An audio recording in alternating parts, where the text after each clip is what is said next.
귀한 주일을 허락하신 하나님께 감사드립니다. 오늘도 주전에 나오신 사랑하는 성도들을 환영하며 하나님의 크신 은총과 은혜가 예배하는 모든 심령들 위해 충만히 임하는 복된 주일이 되기를 간절히 소원합니다.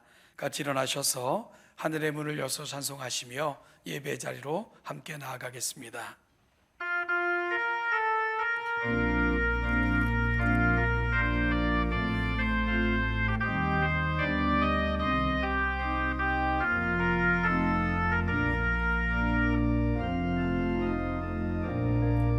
하늘의 문을 여소서, 이곳을 주목하소서. 주를 향한 노래가 꺼지지 않으니 하늘을 열고 보소서. 이곳에 임재하소서. 주님을 기다립니다. 기도의 향기가 하늘에 닿으니 주여 임재하여 주소서. 이곳에 오셔서 이곳에 앉으소서. 이곳에서 드리는 예배를 받으소서. 주님의 일은 많이, 오직 주의 일은 이곳에 있습니다. 이곳에 오셔서 이곳에 앉으소서. 이곳에서 드리는 예배를 받으소서. 주님의 일은 많이, 오직 주의 일은 이곳에 있습니다.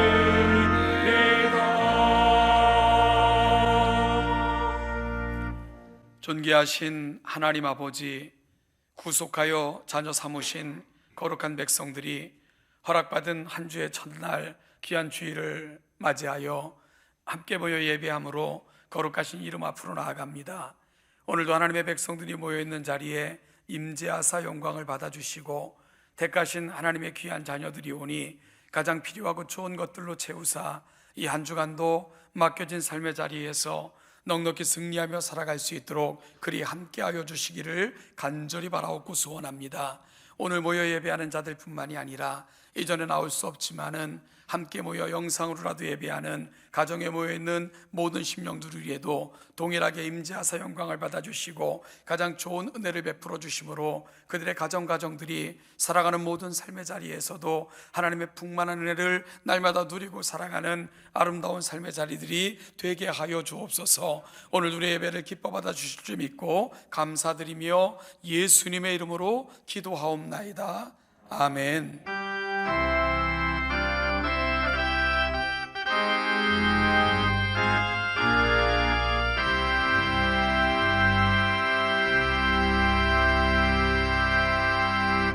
자리에 앉으셔서 하나님 앞에 올려드리는 참회의 기도의 시간입니다. 한 주를 돌아보며 성령 하나님께서 우리 가운데 주시는 생각을 붙들고 하나님의 뜻대로 살겠다가 하는 거룩한 다짐을 고백하는 귀한 시간이 되길 바랍니다. 같이 기도하겠습니다.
사도신경으로 우리의 신앙을 함께 고백합니다.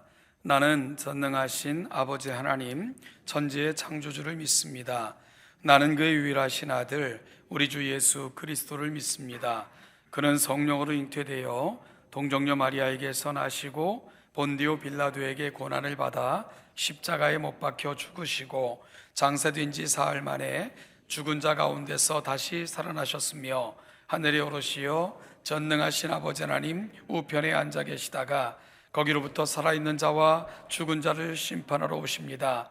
나는 성령을 믿으며 거룩한 공교회와 성도의 교제와 죄를 용서받는 것과 몸의 부활과 영생을 믿습니다. 아멘.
언제나 온 우주 가운데 충만하시며 오늘도 우리들의 삶을 통하여 하나님의 뜻을 이루어 가시고 영광 받으시기를 원하시는 살아계신 주 여호와 하나님 아버지, 하나님 아버지의 그 존귀하시고도 거룩하신 이름 앞에 이 아침도 찬송과 영광을 올려드립니다.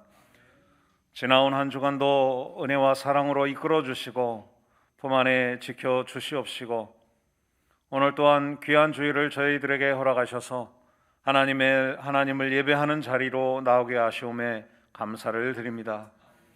하오니 이 시간 하나님의 보좌로 나아갈 때에 그 거룩하시고 존귀하시고 전능하신 창조주 하나님의 이름을 높여 찬양하며 나가게 하시고 하나님을 경외하는 마음으로 앞에 서게 하시며 우리들의 진정함과 간절함으로 드리는 살아있는 예배가 되게 하여 주시옵소서. 성령 하나님, 이 시간 임재하여 주셔서 우리 안에 완고한 마음이 녹아지게 하시고 우리의 완악한 마음들이 물러가게 하시고 감사와 회개가 고백되어지며 오늘도 새롭게 주시는 그 은혜에 따라 구원의 감격과 하늘의 소망과 기쁨과 평안을 맛보며 누리는 아름답고 귀한 예배가 되게 하여 주시옵소서.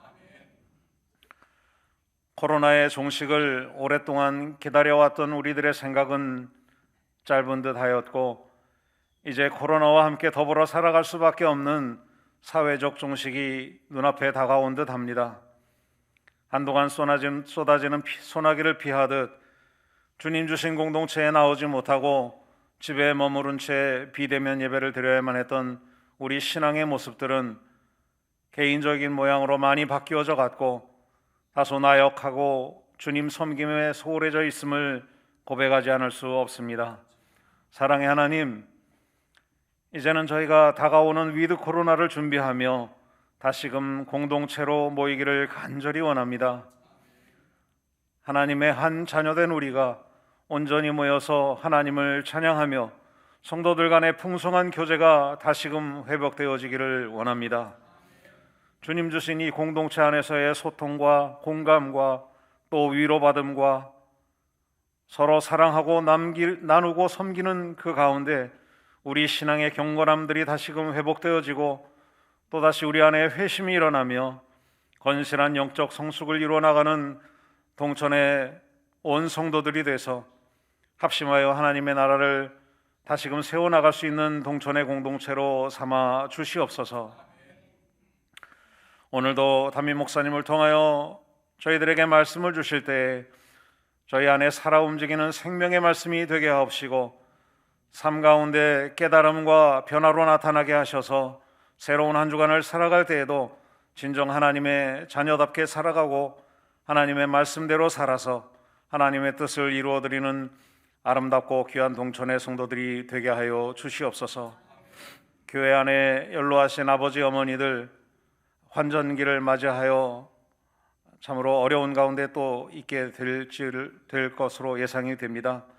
하나님, 격동의 세월을 살아오시면서 참으로 청춘을 다 바쳐 이 공동체를 세우시고 이 공동체가 오직 삶의 터전임을 믿고 따르며 살아오신 우리의 아버지 어머니들, 하늘나라의 소망 더욱 굳건히 잃지 않고 살아가게 하시고 하나님께서 부르시는 그 순간까지 이 땅 위에서 건강하게 살아가실 수 있도록 하나님 은총 내려 주시옵소서.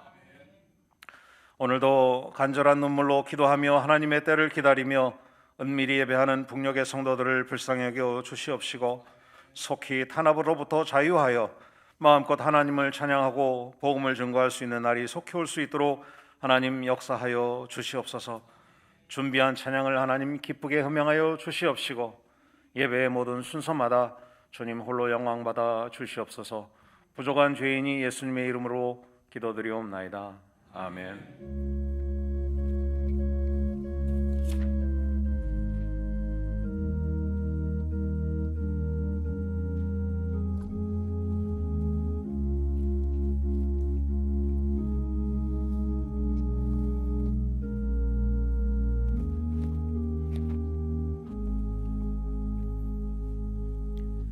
(320장) 1절을 찬송하시며 준비한 예물과 우리의 마음을 함께 담아 봉헌하겠습니다.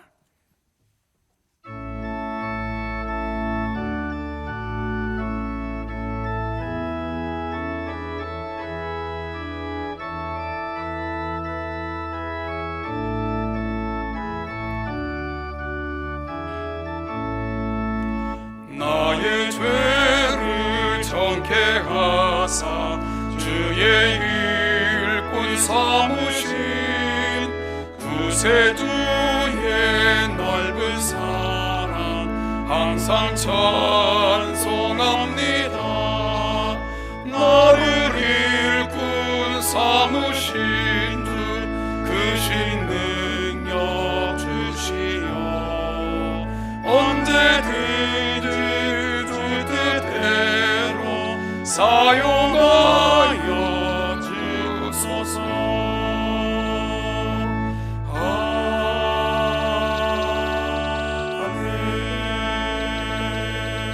아멘. 하나님 아버지, 정성껏 준비하여 올려드린 우리 사랑하는 성도들의 헌물을 기뻐 받아주시기를 소원합니다. 독생자 예수 그리스도를 이 땅에 보내시기까지 그토록 소원하셨던 하늘의 거룩한 복음이 이 땅에 증거되어지는 일에 이 예물이 사용되기를 소원하며 그리 하나님의 역사를 이루어 가실 때에 이 손길마다 기억하사 주신 분복도 이 땅에서 평안히 누리고 살아갈 뿐만 아니라 하나님 앞에 더 큰 역사도 감당하는 거룩한 손길이 되어 주의 은혜 역사에 참여하는 우리 동촌의 모든 성도들이 되게 하여 주옵소서. 특별히 아버지 하나님, 예물과 함께 우리 삶의 여러 가지 형편과 처지까지 다 담아드린 사랑하는 성도들이 있습니다. 그 모든 것까지도 향내나는 예물처럼 받으사 입술의 말들보다 마음에 담고 나온 생각보다 소망보다도 더 아름답고 놀랍게 이루어 가시는 하늘의 위로를 매일의 삶의 자리에서도 경험하고 살아가는 우리 동천의 모든 성도들 되게 하여 주옵소서. 한 주의 삶의 자리에도 그리 인도하시고 함께 하실 줄 믿고 감사드리며 예수님의 이름으로 기도하옵나이다. 아멘.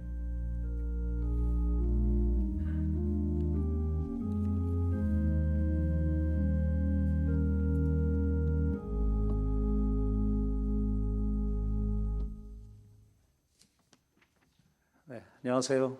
교회 소식을 말씀드리겠습니다. 날씨가 갑자기 추워졌죠. 특별히 우리 교회 아버지 어머니들은 이 환절기가 이제 오기 때문에 감기 걸리지 않으시도록 항상 주의하셨으면 좋겠습니다. 따뜻하게 입으시고 항상 그렇게 지내시기 바라겠습니다. 네, 코로나 4단계 사회적 거리두기가 2주간 연장되었습니다. 이제 마지막이라고 하는데요. 18일부터 31일까지 2주간인데 새로운 조정 방안이 나왔습니다. 그래서 종교 시설은 99인 상한을 해제하고 이제 전체 수용 인원의 10%까지 가능하게 되었습니다. 저희 교회는 아직 자리가 많이 비어 있고요. 그다음에 2차 접종까지 마치신 성도님들이 많이 계시기 때문에 우리 영상으로 예배드리시는 분들은 좀 더 이제 교회에 나오실 준비를 하시고 많이 참석해 주셨으면 고맙겠습니다. 네, 헌금은 교회 주보에 안내되어지는 온라인 계좌로 계속하여서 헌금을 해주시면 감사하겠습니다. 교사대학 날짜가 변경되었습니다. 10월 23일을 10월 30일로 변경하겠습니다. 네, 이제 수험일이 한 달 채 안 남았네요. 수험생을 위한 기도를 우리 성도 여러분들께 부탁드립니다. 명단을 밑에 기재하였으니 한 분 한 분 이름 불러가시면서 그동안 준비한 대로 공부 열심히 한 대로 실수하지 않고 최선을 발휘할 수 있도록 위하여 기도해 주셨으면 좋겠습니다. 네, 연합 찬양대 연습이 있습니다. 100주년 기념 예배를 준비하고 있습니다. 그래서 연합 찬양대로 서려고 하오니 우리 찬양대원들께서는 3부 예배 후에 본당에서 연합 찬양대 연습이 있으니 기억하여 주시면 고맙겠습니다. 네, 이상입니다.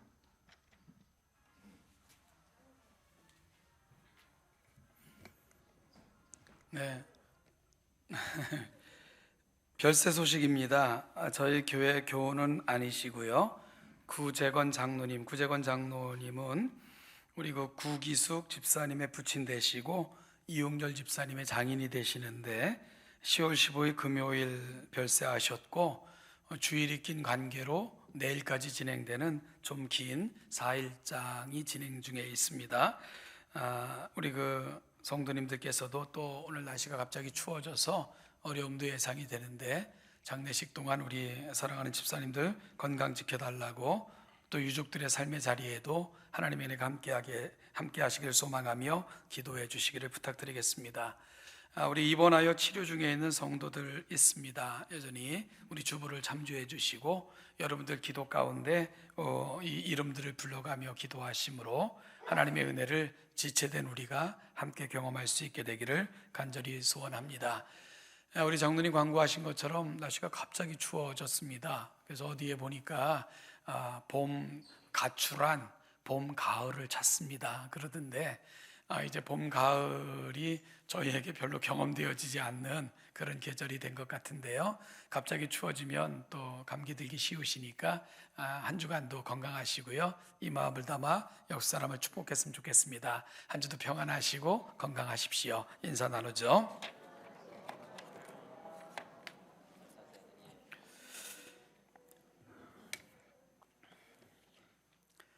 오늘 저희가 함께 나눌 하나님의 말씀은 신명기 1장 1절부터 8절 구약 성경 258면입니다. 신명기 1장 1절부터 8절 말씀을 교독하겠습니다.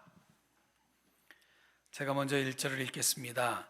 이는 모세가 요단 저쪽 숲 맞은편의 아라바 광야 곧 바란과 도벨과 라반과 하세롯과 디사압 사이에서 이스라엘 무리에게 선포한 말씀이니라. 호렙산에서 세일산을 지나 가데산 바데까지 10하루길이더라. 40째 해 11째 달 그 달 첫째 날에 모세가 이스라엘 자손에게 여호와께서 그들을 위하여 자기에게 주신 명령을 다 알렸으니 그때에 모세가 헤스본에 거주하는 아모리 왕 시온을 쳐 죽이고 에드리레일에서 아스타롯에 거주하시는 비산왕을 옥에 쳐 놓은 후라. 모세가 요단 저쪽 모압 땅에서 이 율법을 설명하기 시작하였더라. 일러스되 우리 하나님 여호와께서 호렙산에서 우리에게 말씀하여 이르시기를 너희가 이 산에 거주한 지 오래니 방향을 돌려 행진하여 아모리 족속의 산지로 가고 그 근방 곳곳으로 가고 아라바와 산지와 평지와 네겝과 해변과 가나안 족속의 땅과 레바논과 큰 강 유브라데까지 가라. 내가 너의 조상 아브라함과 이삭과 야곱에게 맹세하여 그들과 그들의 후손에게 주리라 한 땅이 너희 앞에 있으니 들어가서 그 땅을 차지할지니라. 아멘. 할렐루야. 찬양대 김혜선 자매님 찬양 올려드리겠습니다.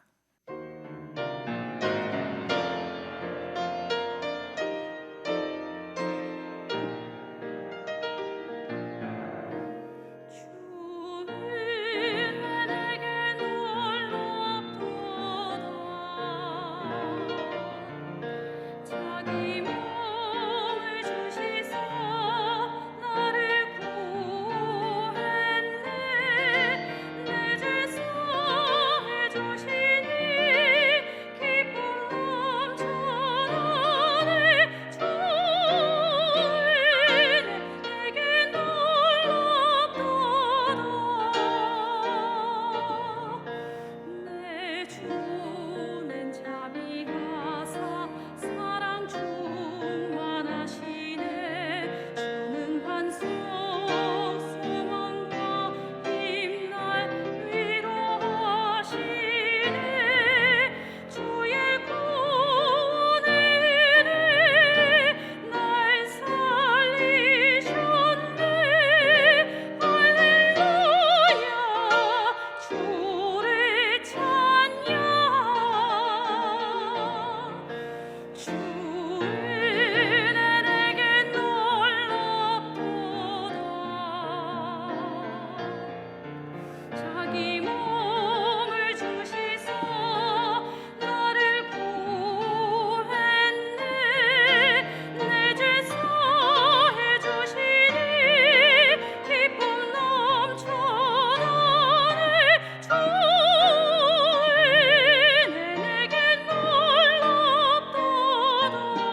네, 귀하고 아름다운 찬양 대단히 감사합니다. 그 큰 사랑이 한 주간의 삶의 자리에도 늘 함께 하시기를 다시 한번 기원합니다.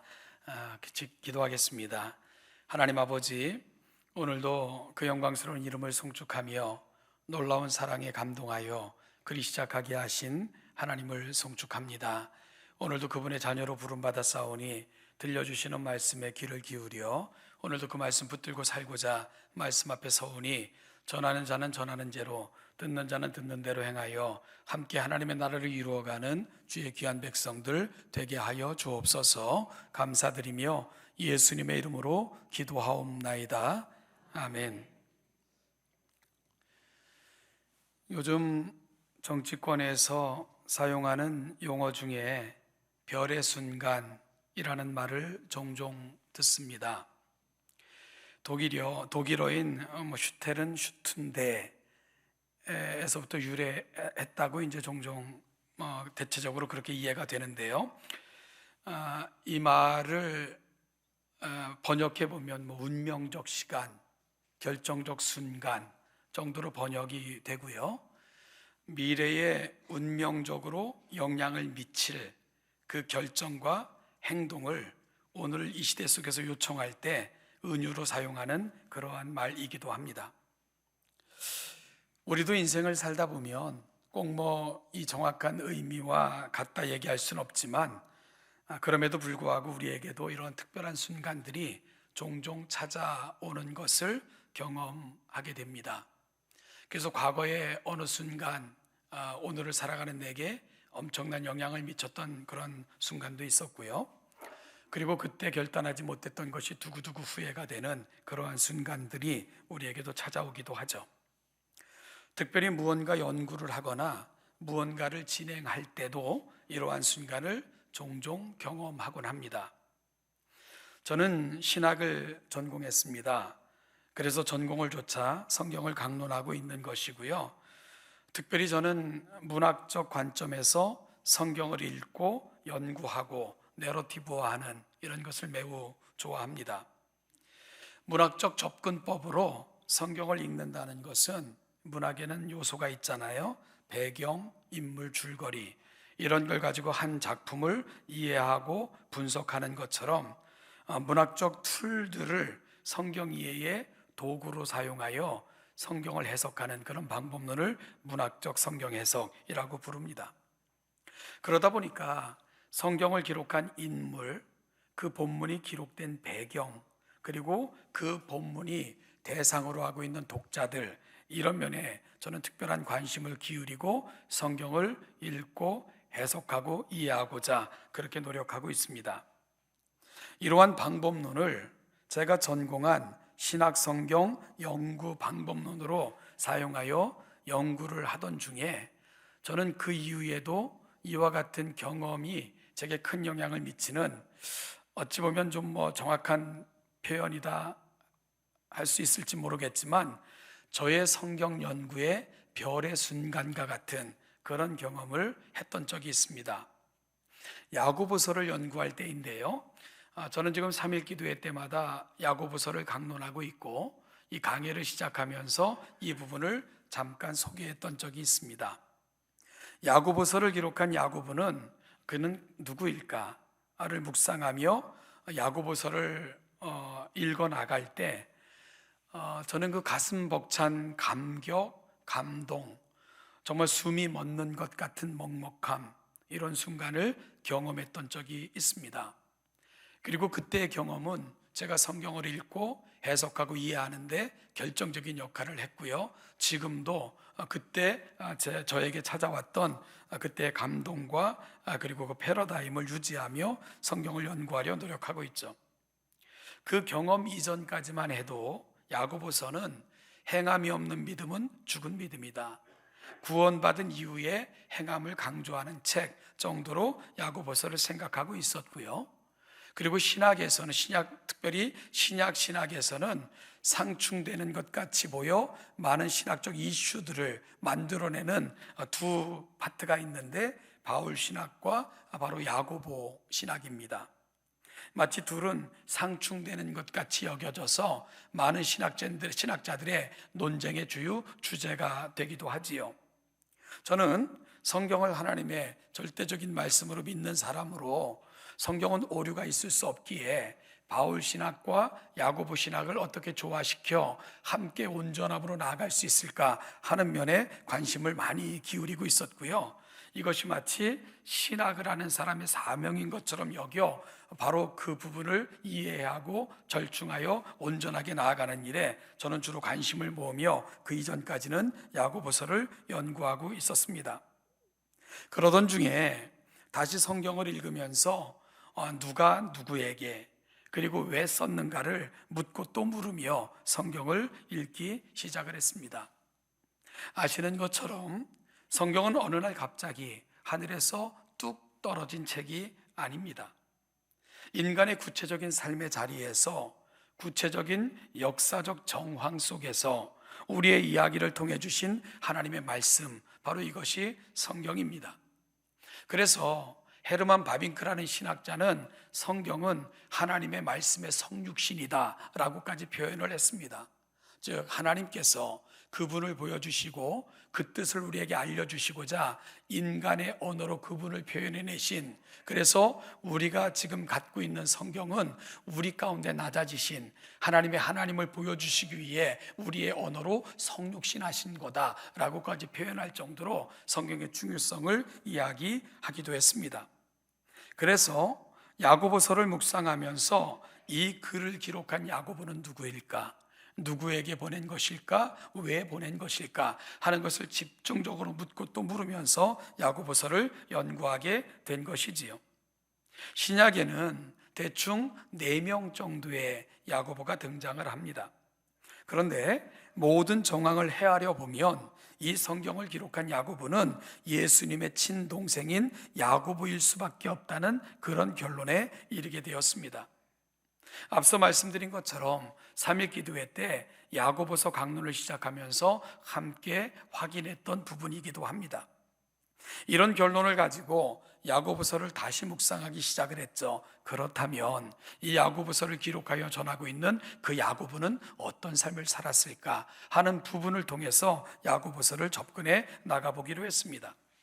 놀랍게도 복음서, 예수님의 공생의 행적을 기록한 복음서의 기록들을 보면 예수님의 동생임에도 불구하고 야고보는 형에게 그리 호의적이지 않았음을 알게 됩니다.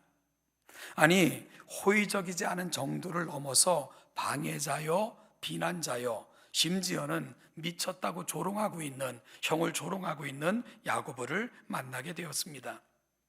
예수님께서 사역을 하시는 현장을 찾아다니면서 방해를 하기도 했고요. 심지어 친척까지 동원해서 사역하고 있는 예수님을 강제로 끌어내고자 시도했던 이 역시 야고보였습니다. 형인 예수가 잡혀서 십자가에 못 박혀 죽게 되었을 때는 야고보를 비롯해서 형제들은 아무도 그 자리에는 가지도 않았습니다. 아마도 집안의 불명예여 수치라고 생각했던 것 같습니다. 예수님의 사형 현장에는 예수님의 먼 발치에서 가슴을 쓸어내리며 지켜보는 어머니만이 그 자리를 지키고 있었고요. 가족들조차 외면하는 가운데 예수님은 가장 쓸쓸하게 십자가에 못 박혀 돌아가실 수밖에 없었습니다. 그래서 예수님은 홀로 십자가 주위에서 아들의 죽음을 지켜보고 있는 어머니 마리아를 육신의 형제들이 아닌 제자 요한에게 부탁하실 수밖에 없었던 것이지요. 어쩌면 예수님의 십자가 사건은 그 가족들에게는 큰 상처요 불행으로 끝날 수밖에 없었고요. 어머니와 자식들 간에도 큰 불화의 씨앗이 될 수도 있었던 아주 큰 사건이 바로 예수님의 십자가 사건인 것이지요. 그런데요, 우리가 사도행전을 펼치면 예수님께서 승천하시면서 예루살렘을 떠나지 말라라고 부탁을 하셨고요. 그 부탁을 받은 예수님의 제자들이 마가의 다락방에 함께 모여 기도하는 장면을 우리는 보게 됩니다. 누가는 그들 중에 일부 명단을 공개하고 있는데요. 놀라운 것은 그들의 명단 중에 예수님의 어머니 마리아와 예수님의 동생 야고보, 그리고 그 동생들의 이름이 기록되어 있다는 사실입니다. 어떻게 이런 일이 가능했을까? 불과 며칠 전만 해도 미쳤다고 망상가라고 비웃으며 조롱했던 야고보와 형제들인데, 바로 그 조롱하던 그 이름 앞에 기도하는 무리들 속에 그 가족들이 함께 포함되어 있었던 것입니다. 이 급작스럽고 놀라운 변화를 어떻게 설명할 수 있을까? 우리는 그 실마리를 고린도전서 15장에서 발견할 수 있습니다. 사도 바울은 부활하신 후 예수님께서 친히 찾아가셨던 이들의 명단을 소개하고 있습니다. 베드로와 12제자에게와 그리고 500여 형제에게와 그리고 야고보에게 보이시고 맨 나중에 만삭되어 나지 못한 나 같은 자에게도 찾아오셨습니다 라고 고백하고 있습니다. 그렇습니다. 부활하신 주님을 만난 것입니다. 그것도 부활하신 주님께서 친히 야고보를 찾아가셔서 만나 주신 것입니다. 여러분 한번 상상을 해보시죠. 상상이 되시나요? 주님이 야고보를 찾아오셨을 그 순간이 말입니다. 가슴 터지는, 정말 무어라 형언할 수 없는, 말을 이을 수 없는, 그렇게 핍박하고 외면하고 조롱하고 저주하고 비난하고 미쳤다고까지 욕하며 사역을 방해했던 그 형, 여러분 그 형, 십자가에서 그토록 쓸쓸하게 죽어가는 것조차도 외면했던 그 형, 그분이 사실은 하나님이셨던 것입니다. 이 세상에 구원을 위해 오셨던 메시아, 바로 그 형님은 이 땅에 오신 하나님, 주님이셨던 것입니다. 여러분, 그때 그 주님, 부활하신 주님이 찾아오셨을 때 그토록 비난하고 저주하기까지 했던 그 형이 하나님이신 것을 알았을 때 야고보의 심정은 어땠을까? 저는 그 가슴으로 야고보서를 다시 읽기 시작했습니다. 야고보의 그 가슴에 담겨진 그 생각들을 가지고 야고보서를 다시 읽기 시작하자 야고보서가 다시 보이기 시작을 했습니다. 결국 야고보서는 바로 형님의 핏값으로, 내 주님의 핏값으로 사셔서 세우신 그 교회였고요. 그런데 그 교회가 교회의 본질과 의미를 잃어가고 있었던 것입니다. 실천은 사라지고 말로 때우는 그런 교회가 되어가고 있었고요. 교회 안에서조차도 차별이 자행되고 온갖 말로 상처를 주는 일들이 빈번하게 일어나고 있었으며, 세상에 취해서 내일은 어디 가서 돈을 벌까를 고민하지만 하나님 앞에서 내가 얼마나 가난한 자인가는 전혀 생각하지 않은 세속화가 교회 속에 물밀듯 밀려들고 있었습니다. 여러분, 그 교회를 향해 야고보는 하나님이 원하시고 기뻐하시며 이 땅에 세우신 교회의 의미와 가치를 회복하자고 외치고 또 외치며 그렇게 보낸 성경, 그것이 바로 야고보서입니다. 따라서 우리는 야고보서를 읽으면 야고보의 가슴 가득히 들어있는 그 주님을 향한 그리움, 주님을 향한 사랑, 그 주님이 이 땅에 세우신 교회, 그 교회를 향한 애정, 이 모든 것들이 담겨져 있는 가장 감동적인 한 편의 편지를 저와 여러분들은 읽게 되는 것이지요. 그것이 바로 야고보서입니다. 야고보를 만나니까 야고보서가 보였습니다.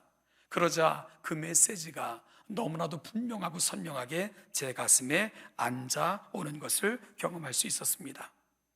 여러분, 우리가 성경을 읽을 때 가슴으로 성경을 읽으셔야 됩니다. 가슴으로 그 메시지를 들을 수 있어야 됩니다.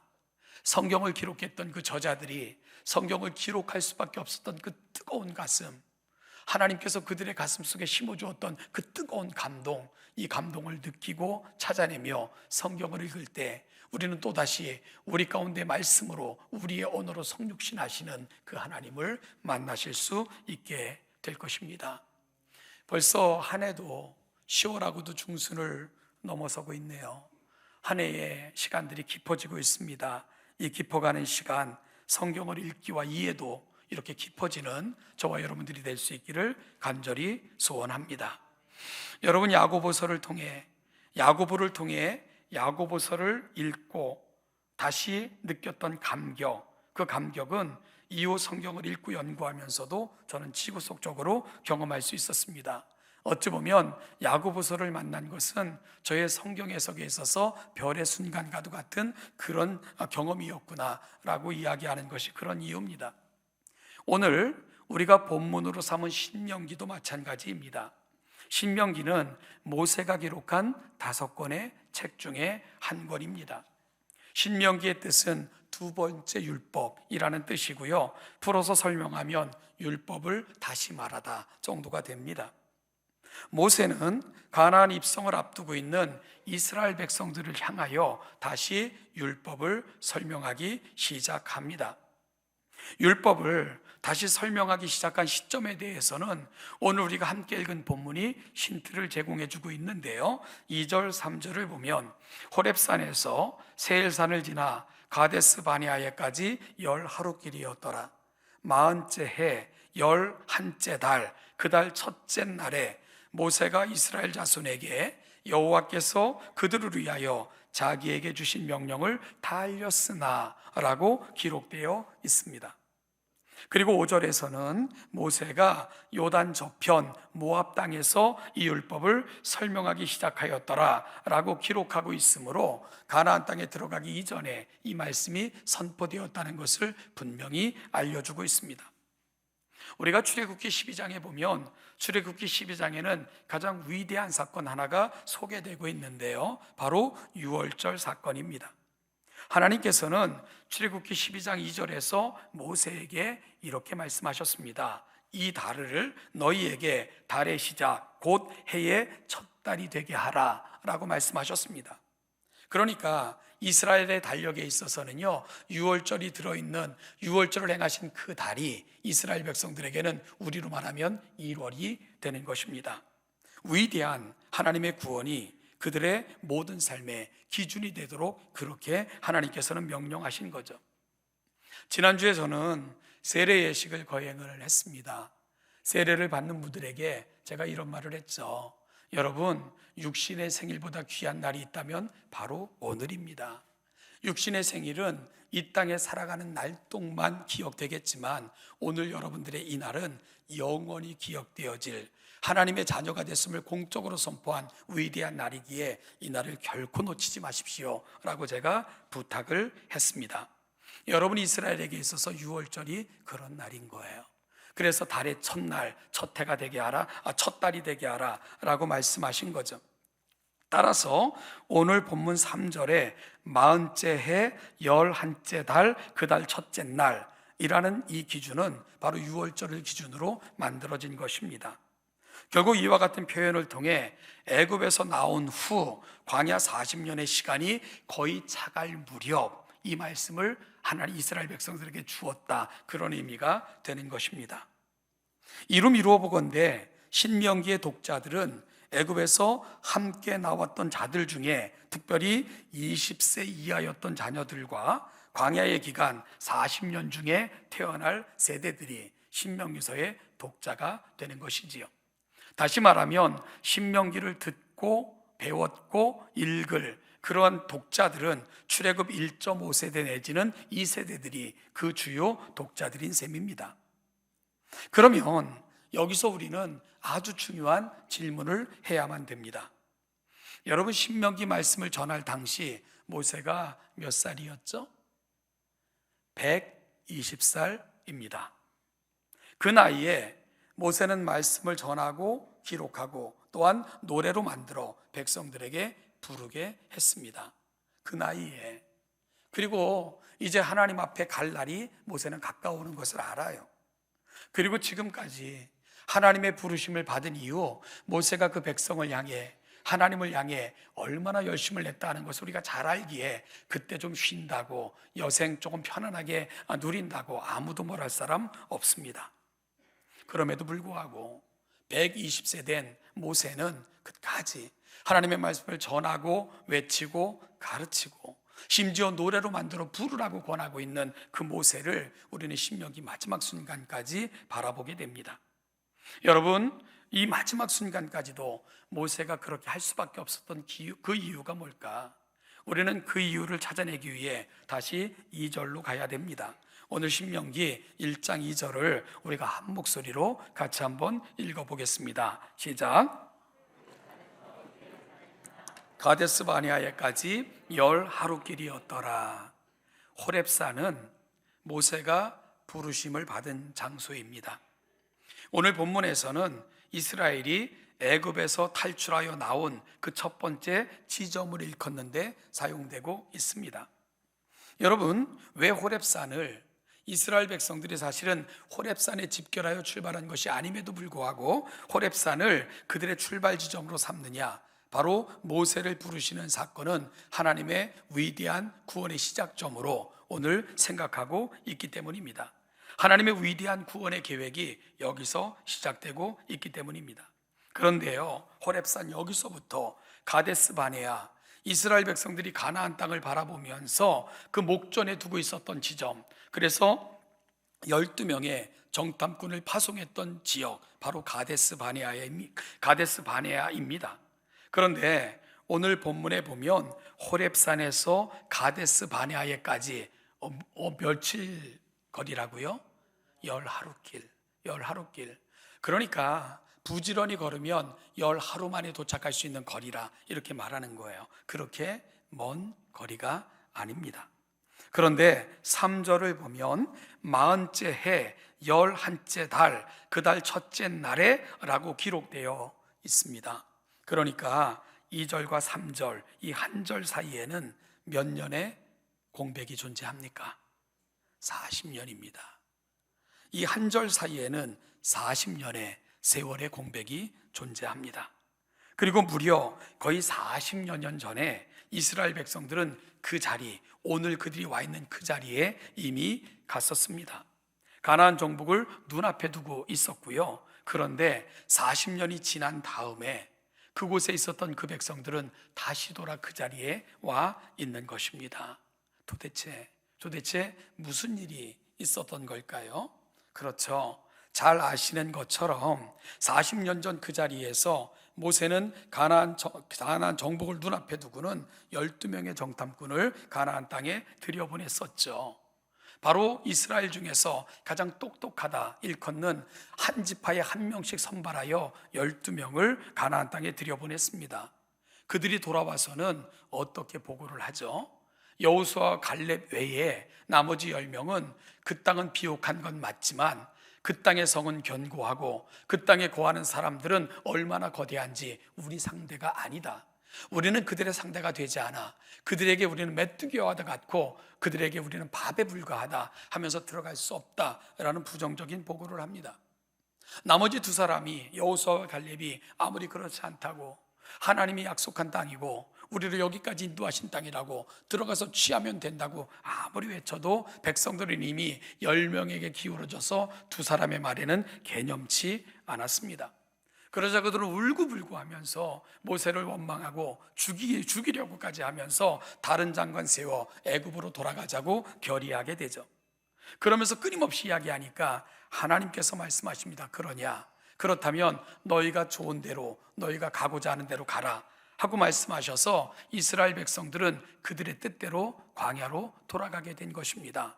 그렇게 해서 그들이 광야에서 보낼 수밖에 없었던 시간, 그 시간이 40년이 되는 것입니다. 어찌 보면 40년은 그들의 불신앙으로 인하여 광야에서 보낼 수밖에 없었던 아픔과 어찌 보면 답답한 시간들이었던 것이지요. 그리고 그들은 다시 40년이 지난 후에 가나안 땅에 들어가려고 오늘 그때 그 자리 가데스 바네아에 다시 모여 있는 것입니다. 그러면 여러분, 120세의 모세가 다시 율법을 설명해야 했던 이유, 그리고 이것을 기록하여 전할 수밖에 없었던 이유, 심지어 노래로 지어주면서까지 부르게 했던 이유, 그 이유가 뭘까? 사실은 모세는요, 가나안 땅에 들어갈 수 없다고 선언되어졌던 상황입니다. 하나님께서 이미 모세에게는 얼마 지나지 않아 너를 데려갈 것이라고 말씀하신 상황이에요. 그럼에도 불구하고 이렇게 해야만 됐던 이유, 그 이유가 뭘까? 여러분, 우리는 그 이유를 밝혀내야 신명기를 제대로 읽게 됩니다. 마치 야고보를 묵상하면 야고보가 보였던 것처럼 모세를 만나야 우리는 신명기를 제대로 만나게 됩니다. 말씀드린 것처럼 지금 모세의 설교를 듣기 위해 모여있는 청중들, 그리고 기록하여 전하여 준 성경을 읽을 대상들, 그들은요, 여러분 모세가 애굽에서 나올 때 젊은이들이었거나 아니면 어린 세대였고요, 지금 모세 앞에 앉아 있는 사람들 중에 대부분은 광야에서 태어난 사람들입니다. 다시 말씀드리면 모세와는 나이 차이가 너무나도 많이 차이 난다는 거예요. 애굽에서 나올 때 모세가 몇 살이었죠? 80세이었습니다. 여러분, 우리가 그들이 나왔던 정황을 살펴볼 것 같으면 애굽에서 모세와 함께 나온 사람들 중에는 장정만 60만이라고 표현되어져 있습니다. 장정이라 함은 전쟁에 나가 싸울 수 있는 남자로서 20세에서 60세 정도에 해당하는 사람들을 장정이라 불렀지요. 그렇다면 애굽에서 나온 사람들 중에는 장정만 있었던 것 아니지요. 그 연령에 해당되는 여인들도 있었을 것이고요, 그리고 20세 이하의 젊은 세대도 있었고, 그리고 60세 이하의 노년 세대도 있었습니다.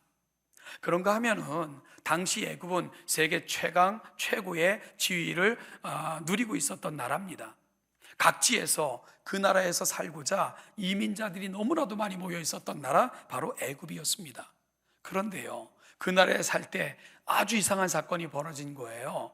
바로 종으로 살고 있는 이스라엘의 지도자라는 사람이 나타났는데, 그 지도자 앞에 바로가 속절없이 무너지는 것입니다. 애굽 전체에 재앙이 내리는 것을 바라보면서 그들은 생각을 하죠. 저들이 섬기는 신이 어떤 신이기에 저렇게 위대할까? 그래서 이스라엘 백성들이 애굽에서 나올 때에 하나님이라는 신을 따라가면 뭔가 좋은 일이 생길 것이다 라고 생각하고 따라 나온 많은 사람들이 있었습니다. 성경은 그들을 중다한 잡족이라고 표현을 합니다. 그러니까요, 장정 60만, 그 나이에 해당하는 여인들, 그리고 20세 이하, 60세 이상, 이 많은 사람들이 그 무리들 속엔 포함되어 있었고요, 또한 중단 잡족들이 애굽에서 나오는 무리 속에 포함되어져 있었던 것을 보게 되죠. 그래서 우리는 대충 애굽에서 나올 때에 이스라엘 백성들 그 무리의 숫자가 230만에서 250만은 됐을 것이다 라고 추정하는 이유가 거기에 있는 것입니다. 그렇게 그들은 함께 가나안을 향해 출발을 했습니다. 실로 대단한 숫자였고요, 꿈과 희망을 안고 함께 나온 사람들입니다. 그런데 여러분, 40년이 지난 지금 모세가 다시 율법을 설명하기 위해 바라보는 사람들, 그들 중에 대부분은 광야에서 죽은 것이지요. 그들은 대부분 광야에 묻힌 것입니다. 모세는 그 광야 40년 동안 제일 많이 한 게 뭘까? 장례식이었다, 이런 생각을 해요. 요즘 큰 교회는 장례 담당 목사가 따로 있다 하대요. 여러분, 모세가 광야 40년 동안 제일 많이 한 것은 함께 나왔던 사람들, 꿈과 희망을 안고 가나안을 향해 가야 될 사람들, 그들을 광야에 묻는 것, 아마 모세가 광야에서 가장 많이 한 것이 아닐까, 이런 생각을 해보게 됩니다.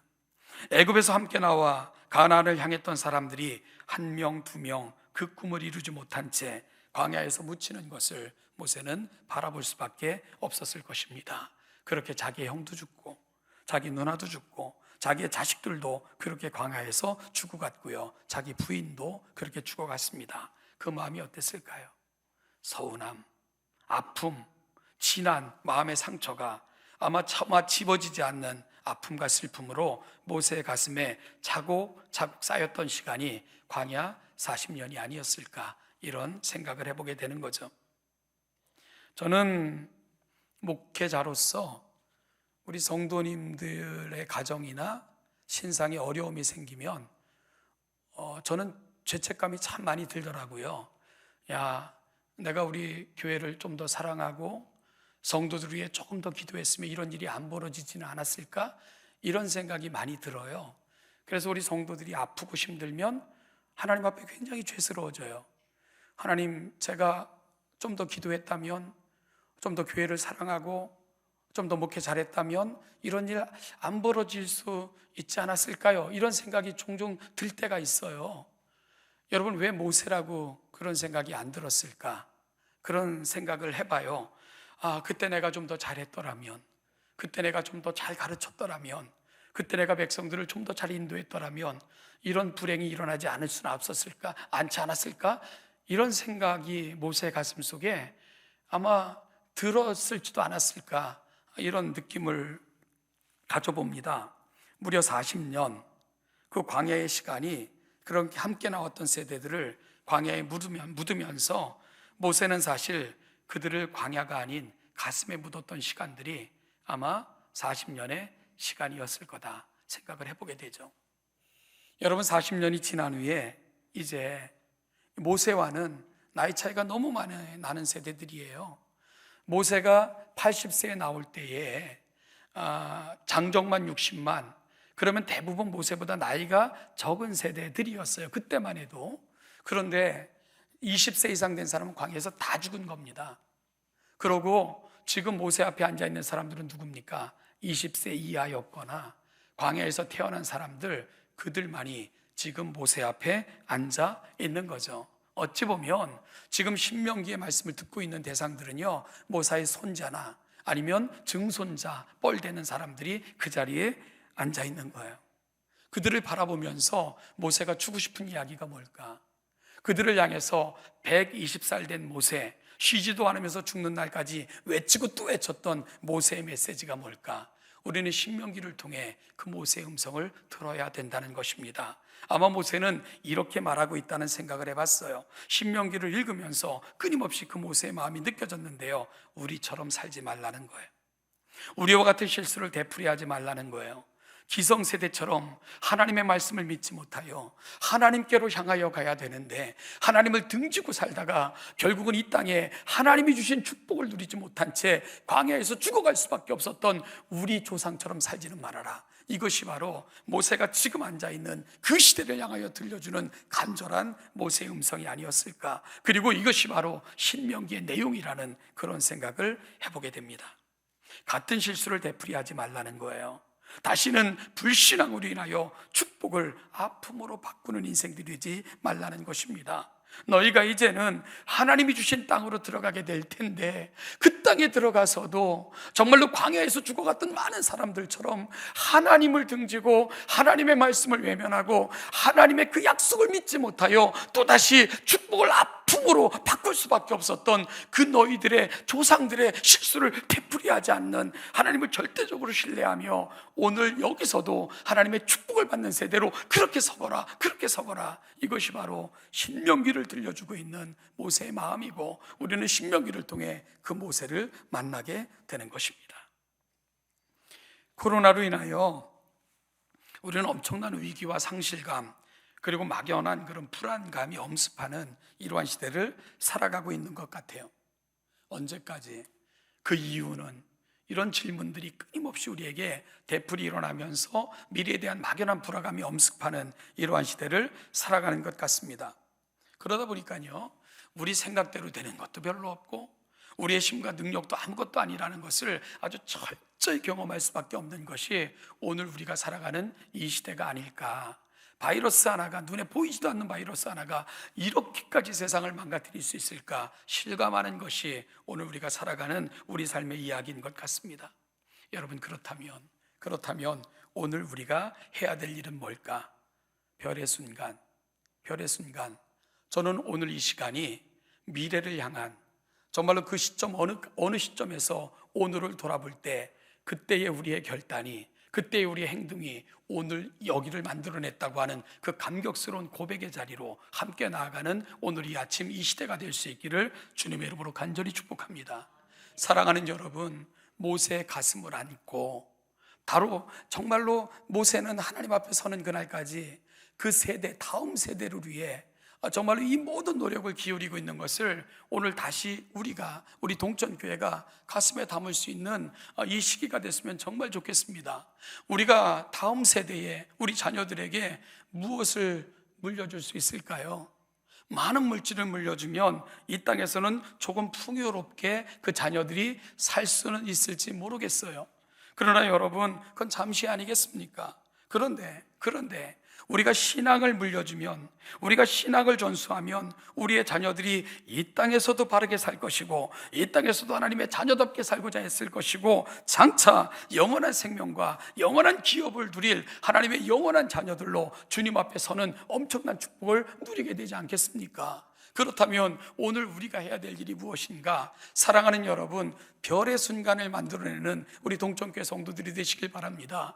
우리 자녀들이 말씀을 배울 수 있는 기회를 제공해 주세요. 우리 자녀들을 위해 정말 여러분들이 끊임없이 기도함으로 그들이 하나님 앞에서 살 수 있도록 여러분들이 그들의 기도의 멘토들이 다 되어주시기를 간절히 축복합니다. 여러분 자녀들에게 말씀을 배울 수 있는 기회, 하나님의 말씀 가운데 살 수 있는 기회들, 하나님의 말씀을 붙들고 살아가는 인생이 될 수 있도록 여러분들이 제공해 줄 수 있는 모든 것을 다하여 그들 가운데 그 위대한 날을 만들어 가시는, 준비시켜 주시는 우리 동천의 모든 성도들이 되시기를 간절히 소원합니다. 여러분 그럴 때 그들이 장차 어느 순간에 오늘 이 순간을 기억하며 오늘의 결단이, 여러분들이 내렸던 오늘의 선택이 그 장차 그들이 노래할 위대한 모세의 노래가 될 것이고요, 하나님께서 그들 가운데 허락하신 놀라운 일에 대한 고백이 바로 생겨나게 될 것을 분명히 믿습니다. 그 위대한 자리가 오늘 이 아침, 바로 여기서 모세를 가슴에 담는 시간, 오늘 이 아침이 그런 시간 되시기를 주님의 이름으로 간절히 축복합니다. 기도하겠습니다. 하나님 아버지, 오늘 모세의 노래를 듣습니다. 광야에서 죽어갔던 많은 세대를 바라보며 느꼈던 아픔들, 우리 자녀들은, 우리 후손들은 그렇게 살면 안 되기에, 그렇게 살면 안 될 것 같기에 하나님의 말씀을 끊임없이 외치고 또 외치며 하나님 앞에 서는 그날까지 수고했던 모세의 가슴을 전수받는 우리 동천의 모든 성도들이 되게 하여 주시기를 원합니다. 하나님 아버지, 가나안 땅이라는 험난한 전투를 치루어야 되는 자녀들인데 하나님을 향한 신뢰, 하나님을 향한 절대적 믿음이 없다면 그 싸움에서 패할 수밖에 없는 것을 너무나도 절실히 알았던 모세이기에 말씀을 가르치고 전하고 또 외쳤던 것처럼 하나님, 험난한 세상을 살아가는 우리 자녀들 그 싸움에서 능히 승리할 수 있으려면 오늘 우리가 무엇을 해야 되는가를 다시 한번 각성하고 가슴에 담는 복된 이 아침 될 수 있도록 은혜 위에 은혜를 더하여 주옵소서. 우리 사랑하는 자녀들 말씀으로 양육하는 교회가 되게 하옵소서. 말씀을 배울 수 있는 기회를 박탈하는 어리석은 인생들 되지 않도록 하나님, 이 시대를 살아가는 우리의 마음을 성령 하나님께서 주관하여 주시고, 무엇보다도 하나님 앞에 무릎 꿇어 기도함으로 그 사랑하는 자녀들을 하나님의 은혜에 맡기고 하나님의 은혜가 그들을 만들어가는 인생이 되기를 위해 힘쓰고 애쓸 수 있는 우리 동천의 모든 세대들이 되게 하여 주시옵소서. 감사드리며 예수님의 이름으로 기도하옵나이다. 아멘. 같이 508장을 일어서서 찬송하시겠습니다.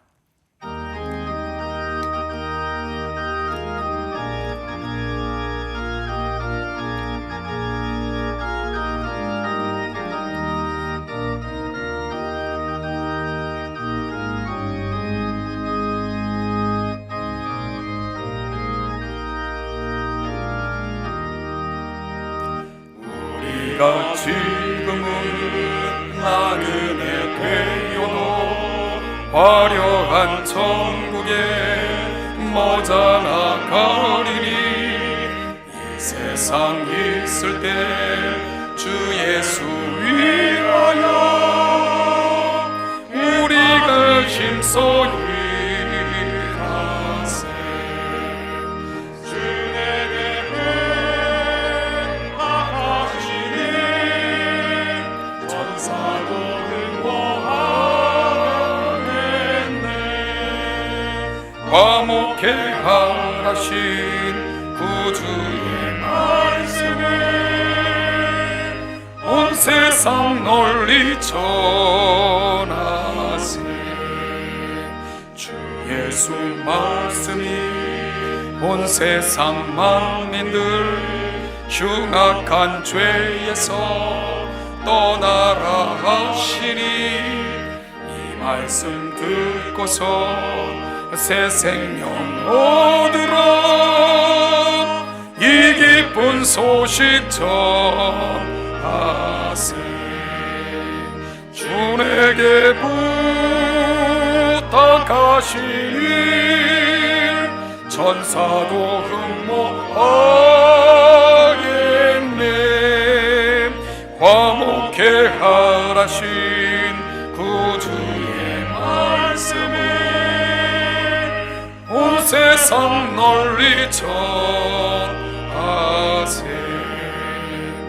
영생의 복나가 전국에 갈 길을 맨 백성 알도록 나가서 전하세. 주 예수 말씀이 이 복음 전하라 우리에게 부탁하셨네. 주에게 부탁하시니 천사도 흠모하겠네. 화목해 하라신 구주의 말씀을 온 세상 널리